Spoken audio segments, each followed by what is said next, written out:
कवन दिन आजी माता राउरो जनम भइले। कवन दिन आजी माता राउरो जनम भइले। कवन दिन भइले प्रचार अजी माता। कवन दिन भइले प्रचार परिबा के अजी माता राउरो जनम भइले। परिबा के अजी माता राउरो जनम भइले। दुतिया के भइले प्रचार अजी माता। दुतिया के भइले प्रचार तीर्थी चतुर्थी पंचमी षष्ठिया व सतमी। सतमी के 16 हो सिंगार अजी माता। सतमी के 16 हो सिंगार तीर्थी चतुर्थी पंचमी षष्ठिया व सतमी।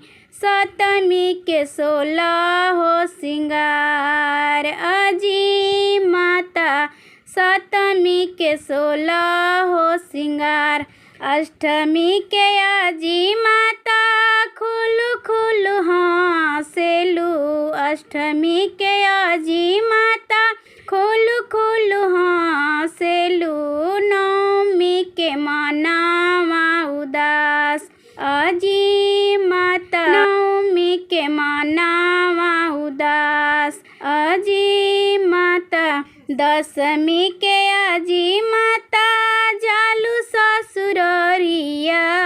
दशमी के अजी माता जालू ससुररिया।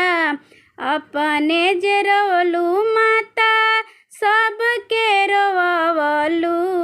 अपने जे रोलू माता सबके रोवलू।